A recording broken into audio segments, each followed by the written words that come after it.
Hello, everybody. This is episode 2 of Spines and Headlines, or Headlines and Spines. I feel like I should know which way around it is. My name is Emma Rosen. I'm a children's and non-fiction author, and And I'm Kirstin McNeil, and I'm a children's indie author and publisher. today we are mostly going to be talking about reading for pleasure. But before we get into that, we'll just give you a little bit of a insight into how things are going for us as authors and publishers this week. And we like to do that by using one word. So my one word for this week is creative. I know that sounds a bit like, well, duh. Um, but this week for me, so I have the Mud book that I'm working on for Natural England. It's in a series of books that they've commissioned from me. That one I am literally writing, so I'm in that drafting out phase, and there's lots of ideas bouncing back and forth amongst the team and discussions with Rhiannon about how the different sort of artistic points could work on that. And also another book that I was working on, which is the dogs book. It's fondly named Dogs in Containers, which I will explain another time. But that book is moving forward. I had a meeting up with Rhiannon on Friday about the illustrations for that and the Kickstarter. We're going to plan for it. So there's been lots of ideas and excitement. And I'm in that phase where I'm like, what about this? And what about that? Which you were subject to Yeah, yesterday when I was yeah. messaging you with, hey, let's do this now. But that's me. How's your week been? Um, so I'm going to cheat a little bit. Two words: time poor. And I think this is important to raise because a lot of people might be like, Kirsten and Emma, you've got everything sorted. We play a very good game of looking very professional and like we've got everything figured out on online and on our social media presence. And the fact of the matter is, I just have very, very little time at the moment to focus on publishing, and I wish I had more time. And so I've just been very kind to myself and being like, actually, having a routine, having this podcast, having things on my day off on my Monday to really focus me in on what I need to do on the publishing front is really important to me right now, because then pretty much that's, if I get any additional time to do a post on social media or to get back to somebody on email or to set up my ads, which I eventually did on Friday or Saturday, I think it was Saturday morning, then that's a bonus. So just a reminder to all those indie authors out there that if you are time poor, just be really kind to yourself and remember that this is a long game and that you are still progressing, even if you feel like you're not doing as much. You can get that panic, can't you? Of sort of, oh, I need to do this and I need to do that, and there's no time. Yeah, It's usually at horrible. 2 o'clock in the morning. We are all, most of us, I should think, living that life and trying to Yeah. balance all of the things. It's really tricky. Um, yeah, well, we wanted to talk today about reading for pleasure because last week we had the official launch of the National Year of Reading 2026, but which is Go All In is the name of the Mhm. campaign, and it's launched by various different organisations. And there's going to be lots of things throughout the year. So there's a whole load of resources on their website. And I think we're going to see a lot, not just from the official people involved, but also from individuals wanting to sort of be part of it, because we have this crisis in reading for pleasure in this country. I'm sure it's beyond this country, but there's Kirstin's going to get onto the stats around it later. And we shared on our social media a couple of days ago a podcast, which was mostly book talk, and an episode of that where they were talking about the issue being in part around us being in an attention crisis. And I wanted to talk a little bit about that because so not only am I an author, but I'm also a teacher.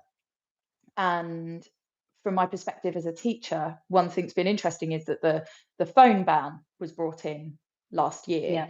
Yeah. And so most schools have adopted positions around not allowing phones in school with sort of different levels of how strict they are on it.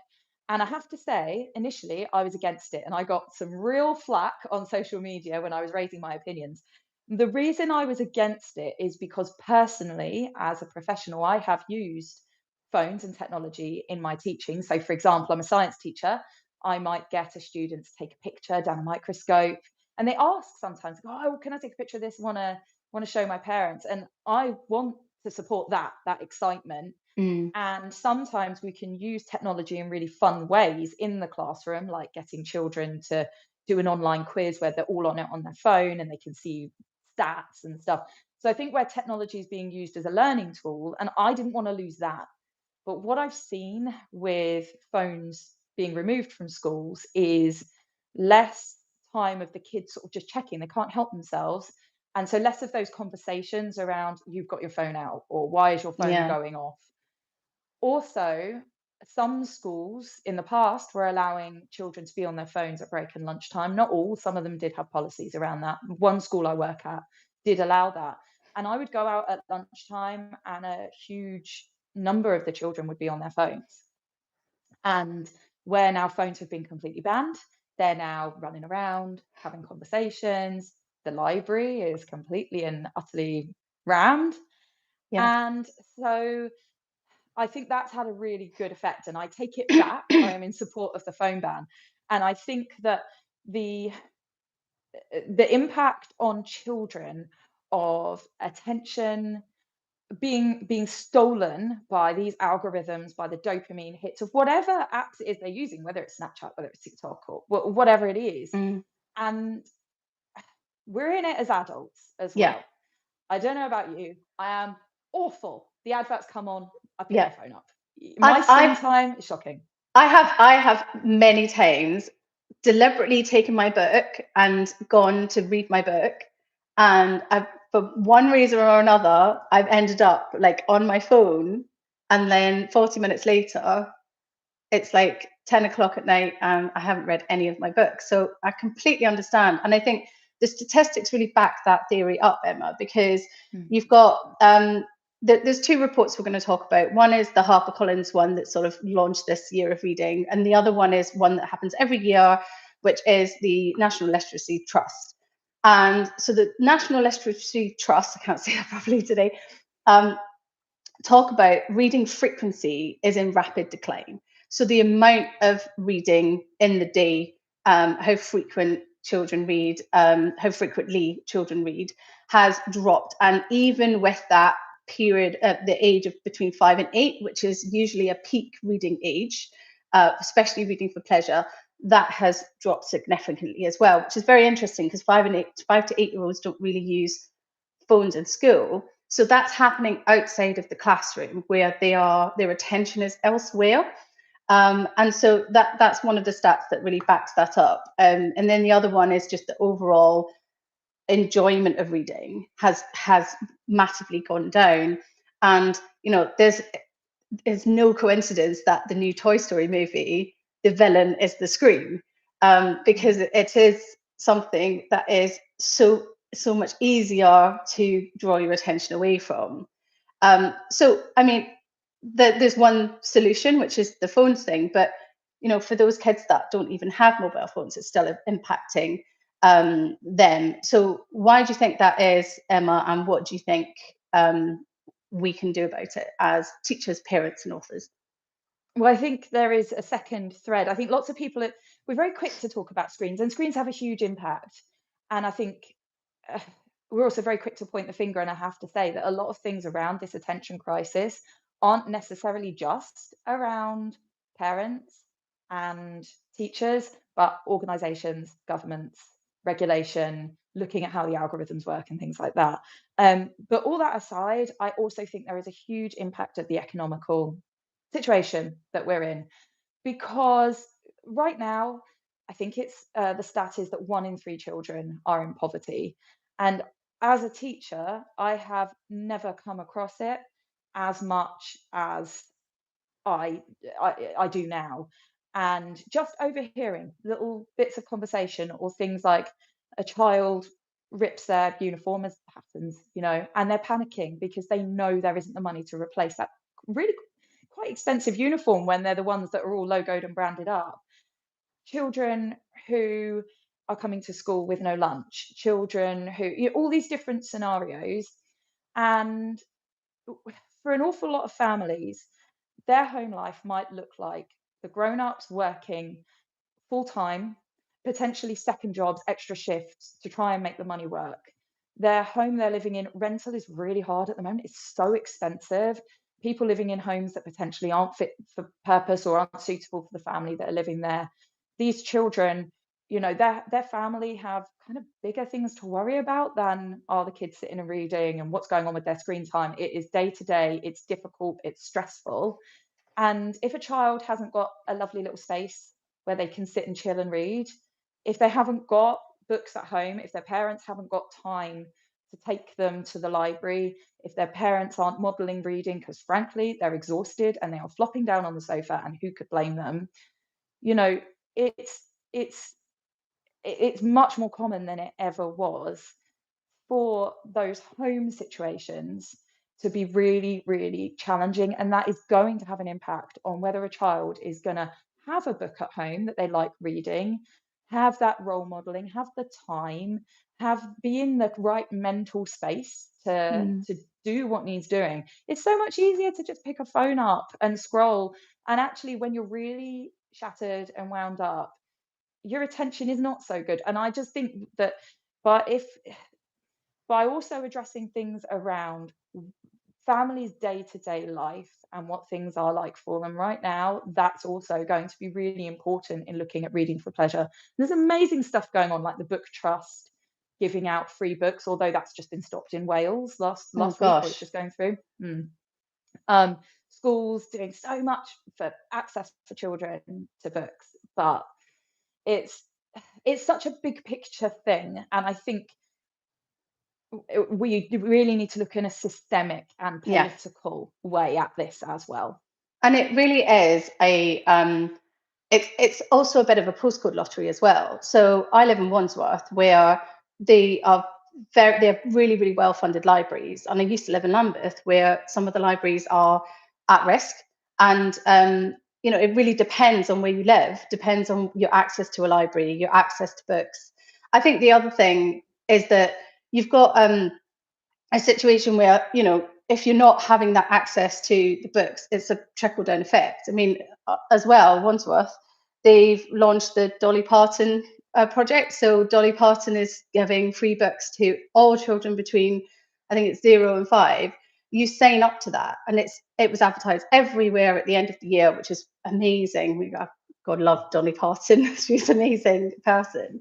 But I think that's the whole thing around attention. I think what's really interesting is that straight after last week on our last podcast, we talked about graphic novels, and we talked about our love of graphic novels and how they got our kids into reading and reading more and reading more for pleasure.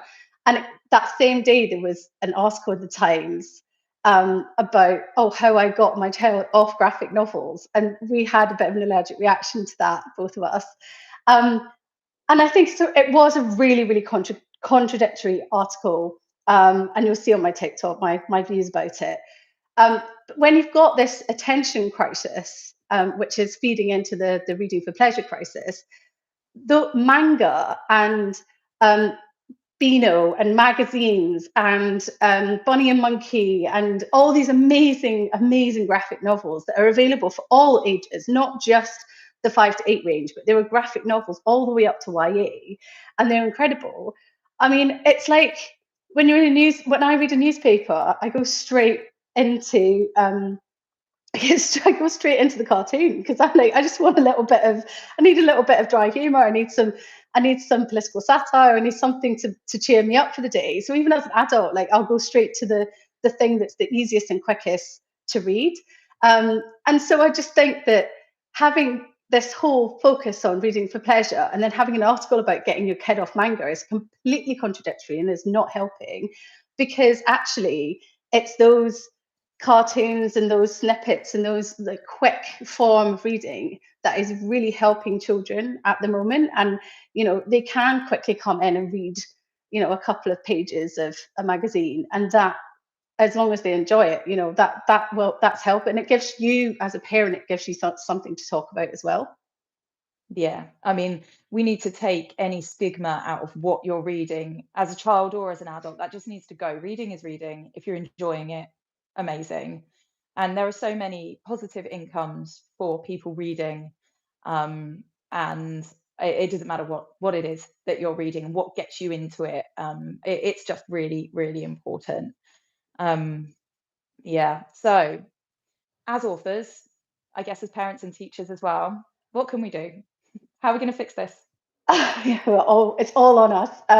Yeah. I think the things that I'm doing as a parent is I am consciously um, sort of practicing what I preach. So, and I had this years ago. I had this person. She, when she gets angry, she sits quietly and reads a book instead of like getting really annoyed at everyone. She just sits in a corner and reads a book. And I just, I like that sort of association of like, okay, if there's nothing to do, if I'm reaching for my phone and I'm not reaching it for any particular reason, I'll reach for my book instead. So I've come into this habit of putting my phone next to my book and then Mm. reaching for my book instead and just having that time to sort of read. And if your children are seeing you read, even if it's a newspaper, even if it's one of their magazines or one of their books, at least they're saying that you are reading for pleasure as well. And it's like it does rub off on them. One of the things that I did this weekend, so my youngest has got this aversion to reading aloud.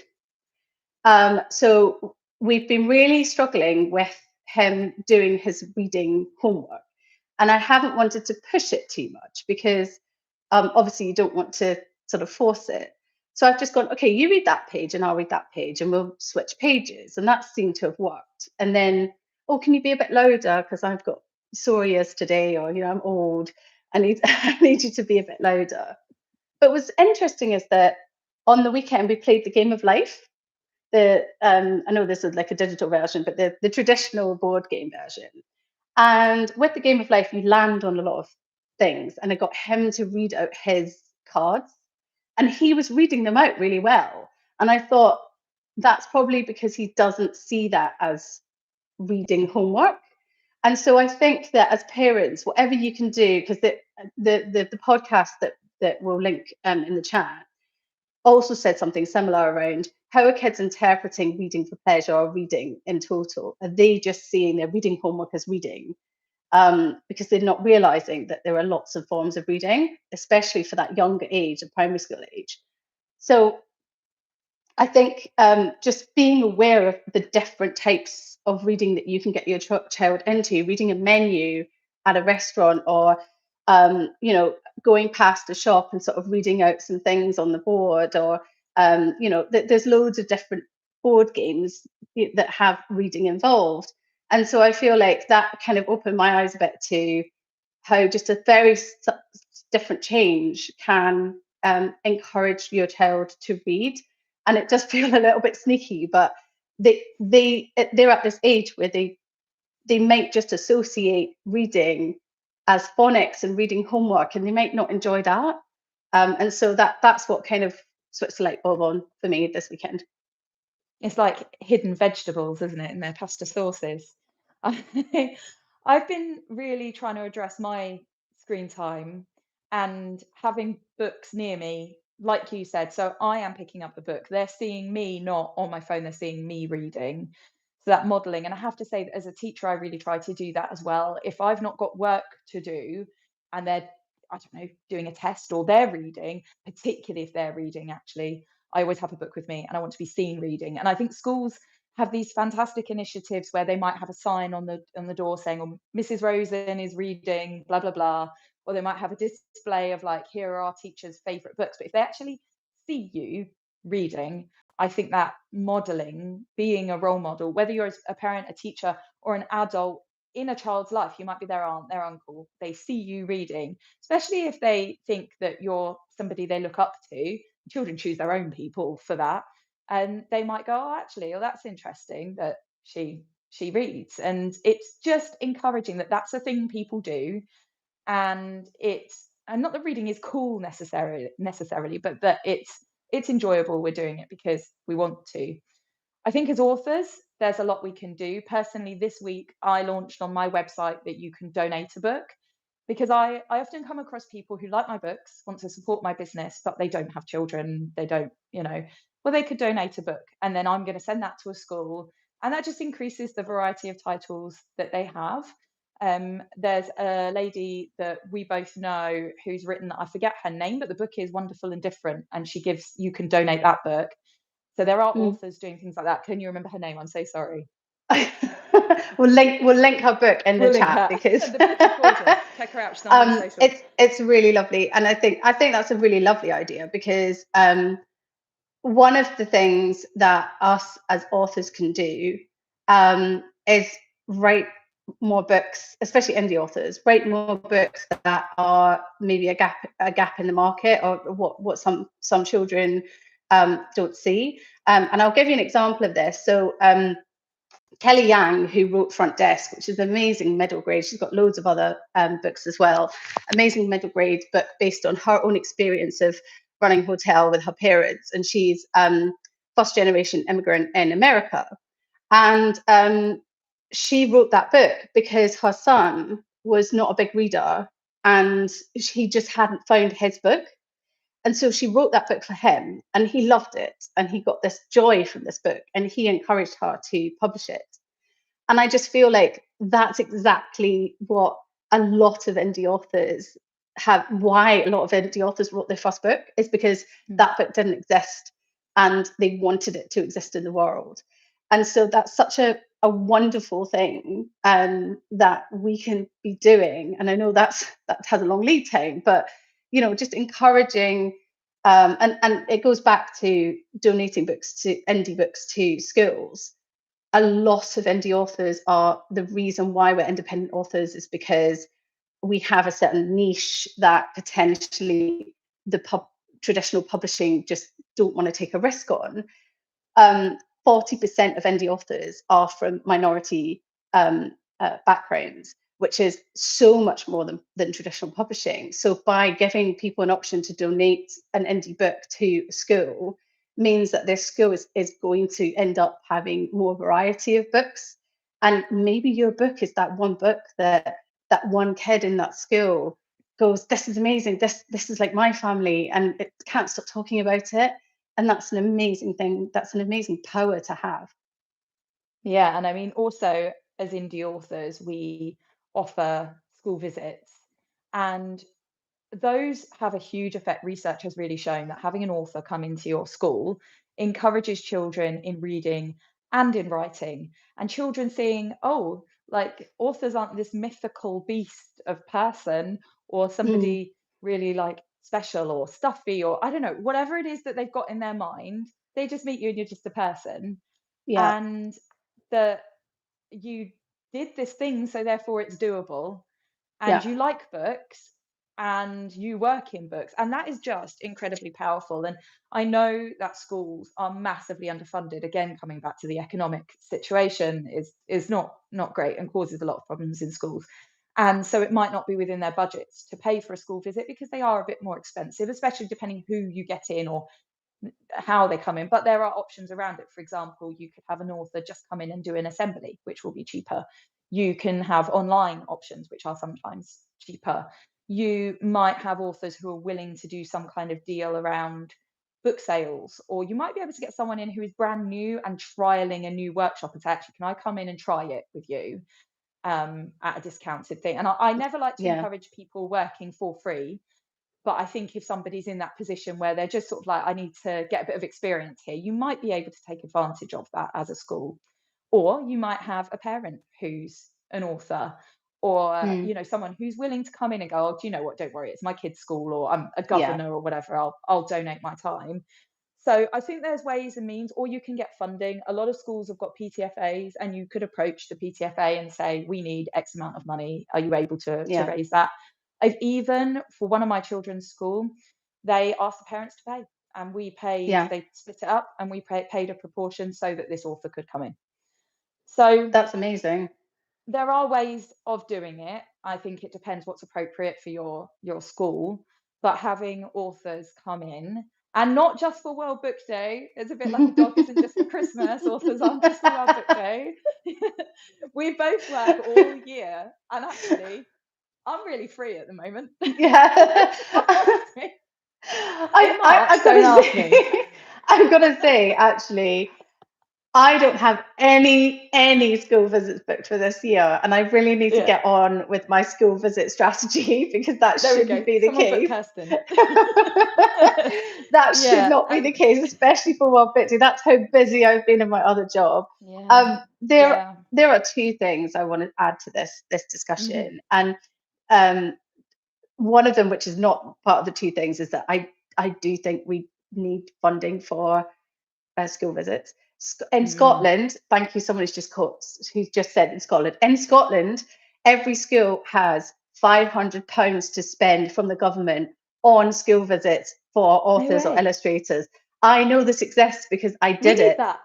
I did it. I went up to that funded my trip to Edinburgh, and it was the most amazing experience. Honestly, I it was for well, my family is so Scottish was the reason Mm, why they wanted the book because they said it represents so many of the kids at their school who identify as Scottish and another culture. And I opened their library. They had a library that was opened, and I opened their school library, and it was incredible. And they said, "Oh, no bother, we've got this, budget." And I was like, "This is incredible. Why don't we have this in England and Wales? Like, this is so good." Because that was the only reason I was able to get up there and fund myself up there. Um, so it is possible. It is happening. And if you are in Scotland, I am interested and would travel. But there's two things because we do a lot of school visits and we it's I can't describe the shift that happens when yeah, you've done this school visit and whether they are in reception or whether they're in year 6, there is a shift in their passion when they meet an author, and it's such an incredible feeling as an author yeah. to be part of that shift. And so I always do two things. The first one is have my face in my book. In the back of every Mhm. book is the illustrator and the author. And the reason being is because when they're really little, and you've got yours as well, when they're really little, they don't. I literally have to be like, I wrote this book, and my name's Kirstin, and my name's on the book, and that's I'm an author, and they do kind of get it then, and they sometimes you're the first person that they've ever met who's written a book, and that's incredible. And the second thing is I don't have it with me at hand. I always keep the sort of really rough and ready version of my book that I printed out. And I mean, with my first book, My Brother is a Vampire, I was so excited to even the concept of it being a book that I got some cardboard and I got some emojis and I stuck the emojis where I thought the pictures should be. And I printed out the book, the words, and I cut out the words and put because I knew nothing about composition. I knew nothing about, I was trying to figure out how many pages my book would be. And so I stuck all this in and I made a cover and it has like basically a very rudimentary drawing from one of Stephen's early drawings of the main character. I stuck at the front. And actually, that is one of the most powerful tools that I Mm, bring into schools because they see that and they see the other book and they see the progression. And like this is just as much a valid book as this one that's been professionally printed and is in the shops. And yeah. one time I went to a school and I showed that, and all these kids were like, "Oh, show them, show them, show her, show her." And so I was like, "What are they talking about?" They'd all made many versions of books where Oh, they'd written things and they'd stuck things in and they'd stuck stickers in, and they were all in this little basket. And the teacher showed me the basket, and I just spent the rest of the time just going through the books that the kids had yeah. made. And I was like, yes, this is exactly the same. It's absolutely exactly the same as being an author. You are all authors now. And that is such a powerful thing to have. And just Yeah. the power of an author visit lasts not just way beyond that hour or half an hour that you have. And it's in the statistics, children do then enjoy reading so much more. It's such a privilege. It's just my absolute favorite thing, doing author visits. And like you, I go to primary schools. I also do. a few secondary SEN visits, which is just incredible. And when a kid of whatever age comes up to you and says, "Can I tell you about my story?" and shows you their notes, and it means so much. And personally, I am a huge advocate of. I don't think there is good writing in the same way that there is good reading. Yes, there is. Oh, we think that Charles Dickens, for example, is a great writer. I will always say to children, I don't like Charles Dickens. It's not my thing. Yes, he's good by the measures of good, but personally, not a fan. And so writing is writing, and writing is good for your mind, and it's important as a skill, and it can be a job, and it can just be something that's just something you do in your spare time and a joy. And when people get in their head about I'm not a good writer, or I'm trying to write this story and it isn't quite right, or oh, I've made this thing and I've just put some stickers in, for example, and can't sort of see the bigger picture of I'm creating, I'm having fun.